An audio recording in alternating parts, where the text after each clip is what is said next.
هادئة جدا.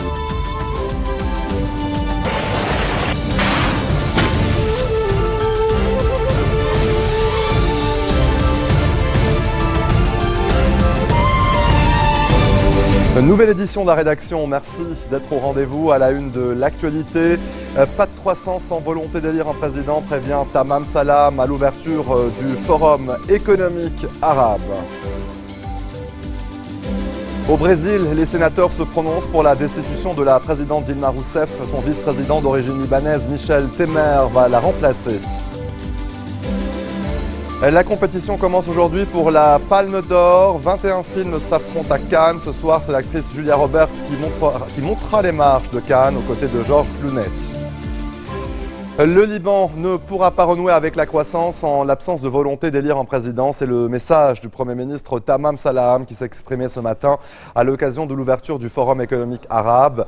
Le chef du gouvernement a une nouvelle fois déploré la vacance à la présidence de la République, rappelant que dans 2 semaines, cette vacance aura duré 2 ans.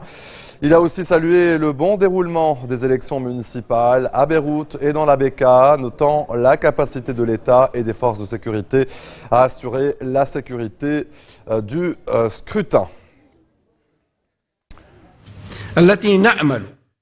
J-3 avant les élections municipales au Mont-Liban, l'occasion pour le ministre de l'Intérieur de faire le point sur les préparatifs en vue de la tenue du scrutin. Nohad Machnouk a reçu ce matin les gouverneurs des provinces appelés aux urnes dans les 3 prochaines semaines.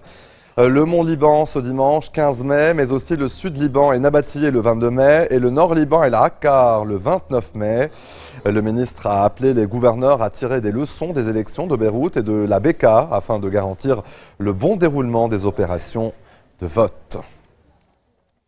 Par une majorité de 55 voix contre 22, les sénateurs brésiliens se sont prononcés pour l'ouverture d'un procès en destitution à l'encontre de la présidente Dilma Rousseff, accusée d'avoir manipulé les comptes publics pour faciliter sa réélection en 2014. En attendant, la chef d'État est désormais suspendue de ses fonctions. Son vice-président d'origine libanaise, Michel Temer, va la remplacer. Cédric Ferreira. Oui, 55. Non, 22. Dilma Rousseff mise à l'écart pour 180 jours maximum. C'est le temps imparti pour son procès en destitution pour crime de responsabilité. Durant la séance d'une vingtaine d'heures, ses soutiens n'ont cessé de dénoncer un coup d'État. Un prétexte judiciaire est utilisé pour évincer une présidente légitimement élue pour des actes qui ont été commis par tous les gouvernements précédents. Une injustice historique est en train d'être commise. Dilma Rousseff est accusée d'avoir maquillé les comptes publics pour faciliter sa réélection en 2014. Dans le même temps, ses détracteurs lui reprochent d'avoir ruiné l'économie du pays. Parmi eux, cet ancien président qui avait lui-même démissionné après une procédure de destitution à son encontre. Nous devons tourner cette page, tout faire pour appliquer la politique que la société demande. Pour écarter définitivement Dilma Rousseff du pouvoir, un vote d'une majorité des 2/3 du Sénat sera nécessaire à l'issue du procès en destitution.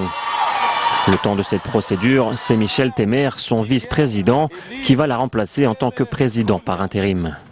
Cet ancien allié devenu adversaire devra annoncer rapidement la formation d'un nouveau gouvernement centré sur le redressement économique.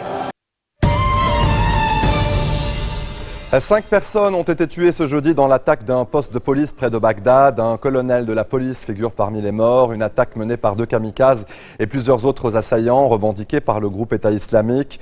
L'organisation ultra-radicale avait déjà endossé la veille la responsabilité de 3 attentats à la voiture piégée qui ont fait au moins 94 morts et 150 blessés dans la capitale irakienne.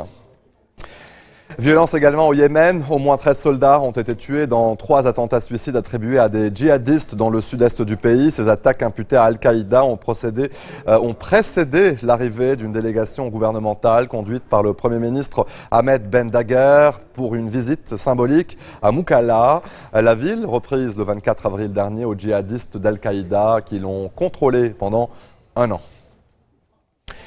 En Syrie maintenant, la trêve instaurée le 5 mai à Alep entre le régime et les rebelles a pris fin. Le groupe État islamique a infligé un revers à l'armée syrienne en isolant Palmyre, moins d'une semaine après les célébrations en grande pompe par le régime de la reprise de la ville antique. Le groupe djihadiste est parvenu à couper la route entre Homs et Palmyre près d'un aéroport militaire. Plus au nord, plusieurs quartiers rebelles et pro-régime de la ville divisée d'Alep ont été bombardés avant l'aube. Le conflit sera au centre d'une nouvelle réunion du groupe international de soutien à la Syrie le 17 mai, c'est à Vienne. Un mois après les Panama Papers, le Premier ministre britannique David Cameron organise ce jeudi à Londres un sommet avec pour objectif de lancer une offensive internationale contre la corruption. Ludovic Defoucault. D'un côté, Donald Trump, candidat très probable du Parti républicain à la Maison-Blanche. De l'autre, Paul Ryan, le président républicain de la Chambre des représentants. Deux hommes qui, depuis des mois, se livrent une véritable guerre froide. Il y a une semaine encore, Paul Ryan affirmait qu'il n'était pas prêt à soutenir le milliardaire, mais ce jeudi, les deux hommes veulent tenter d'enterrer la hache de guerre.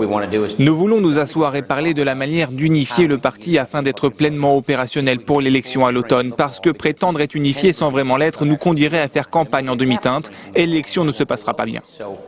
De son côté, il y a quelques jours encore, Donald Trump continuait à faire pression sur les instances du parti. Je pense que ce serait mieux si le parti était unifié, mais je ne pense pas qu'ils doivent absolument l'être au sens traditionnel. Je vais faire ce que je dois faire. Il y a des millions de gens qui ont voté pour moi. Donald Trump espère pourtant pouvoir présenter la photo d'une famille réconciliée avant la convention des Républicains en juillet, de quoi lancer la campagne contre son adversaire démocrate.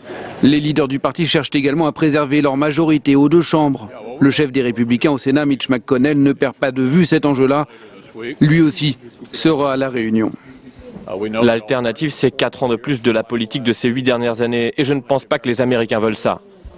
De plus en plus de républicains semblent partager ce point de vue. Plusieurs présidents de commissions parlementaires se sont ralliés ces derniers jours à Donald Trump. Ils l'ont fait savoir mercredi dans un communiqué. Restez des nôtres, on se retrouve après cette très courte pause. A tout de suite.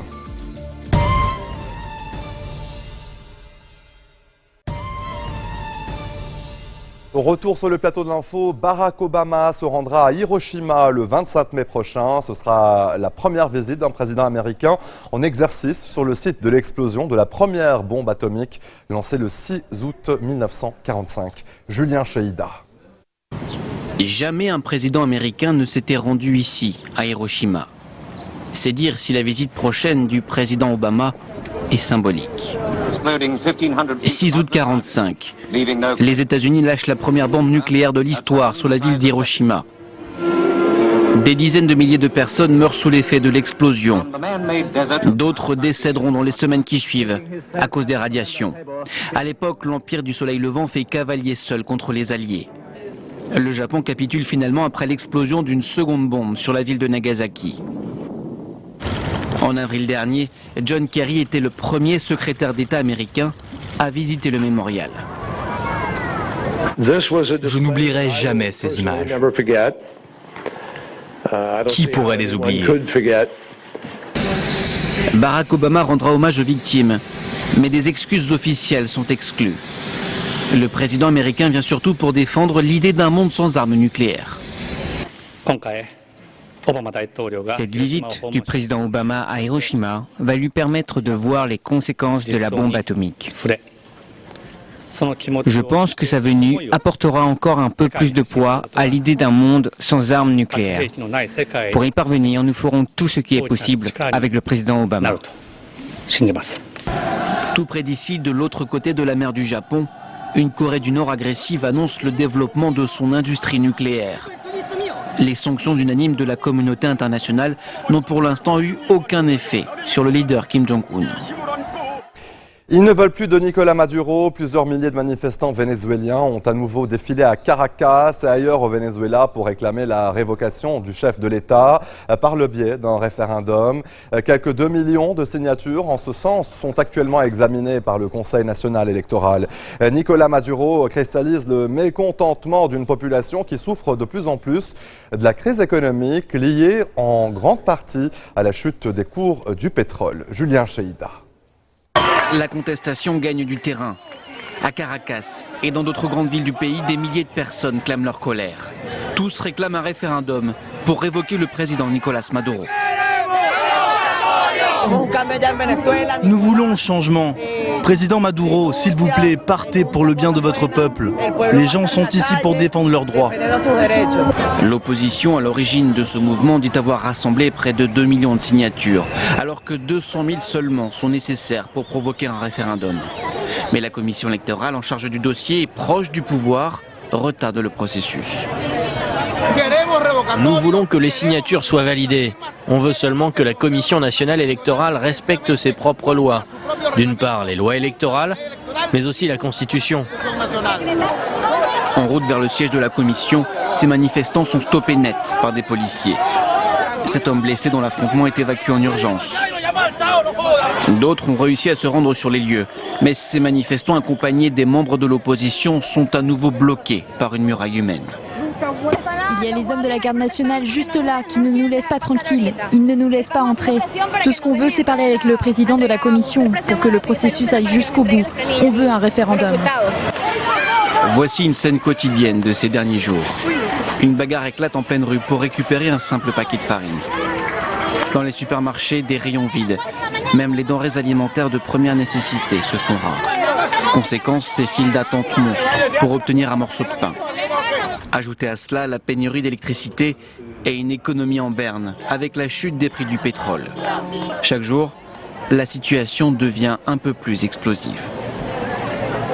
Direction la Croisette pour le Festival de Cannes. La compétition commence aujourd'hui pour la Palme d'Or. 21 films s'affrontent. Ce soir, c'est l'actrice Julia Roberts qui montera les marches aux côtés de George Clooney pour présenter le film Money Monster de Jodie Foster, projeté hors compétition. Un moment très attendu par de nombreux fans. Un reportage d'Aurore Dupuis.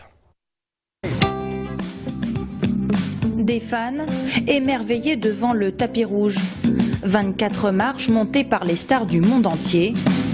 Et juste en face, des centaines d'escabeaux et des chaises réservées depuis plusieurs jours pour les paparazzis amateurs. Parmi eux, Martine. Chaque année, depuis plus de 20 ans, elle pose 2 semaines de vacances pour un moment privilégié avec ses idoles. J'essaye de les photographier et le but c'est de faire signer après les photos. Alors évidemment, la plus belle pour moi c'est Sharon, évidemment, Sharon Stone. Et il y a 2 ans, j'ai eu la chance de la voir vraiment près de moi et qu'elle vienne me signer une photo. Ça c'était le summum. Pour l'occasion, Martine est venue avec des accessoires faits maison et se prend au jeu. S'habitue vite, hein? Elle possède même une chaise Sharon Stone, une passion qui lui attire parfois quelques moqueries. Souvent on se fait attaquer par les gens derrière, c'est des gens normaux, c'est des gens comme nous, tout ça. Mais non, pour moi je ne les vois pas du tout comme des gens comme nous. Quand vous voyez Bruce Willis, quand vous voyez De Niro, non, ils ont tellement un charisme, ils ont quelque chose en plus, ça me fait vraiment rêver. Comme Martine, France fait partie d'un des nombreux gangs des escabeaux, des groupes d'amis qui se retrouvent à Cannes pour le plaisir du cinéma. Et cette année, beaucoup espèrent obtenir l'autographe de Julia Roberts, qui n'est encore jamais venue sur la Croisette. C'est pas une mince affaire, hein, il faut être très audacieux. Moi j'appelle les stars, etc. Elles viennent. Et puis alors, c'est un travail d'équipe en fait. Et alors derrière, il y a mes copains photographes qui prennent, etc. On a le droit jusqu'à une certaine heure pour rentrer derrière les caissons là. Donc nous, on a acheté 2 chaises tout à l'heure, tout simplement. On était dans une boutique et on s'est installé sans chercher à savoir. On est venu toute la famille parce que ma fille, elle va très bien à l'école. Et alors ça, c'est une récompense pour elle. Tous les jours, c'est le même rituel, des heures et des heures d'attente, et surtout, l'espoir d'attirer l'attention des stars. Et c'est ainsi que se referme ce journal. Tout de suite, le rappel des titres qui ont marqué l'actualité de cette journée. Pas de croissance sans volonté d'élire un président, prévient Tamam Salam à l'ouverture du Forum économique arabe. Au Brésil, les sénateurs se prononcent pour la destitution de Dilma Rousseff, son vice-président d'origine libanaise.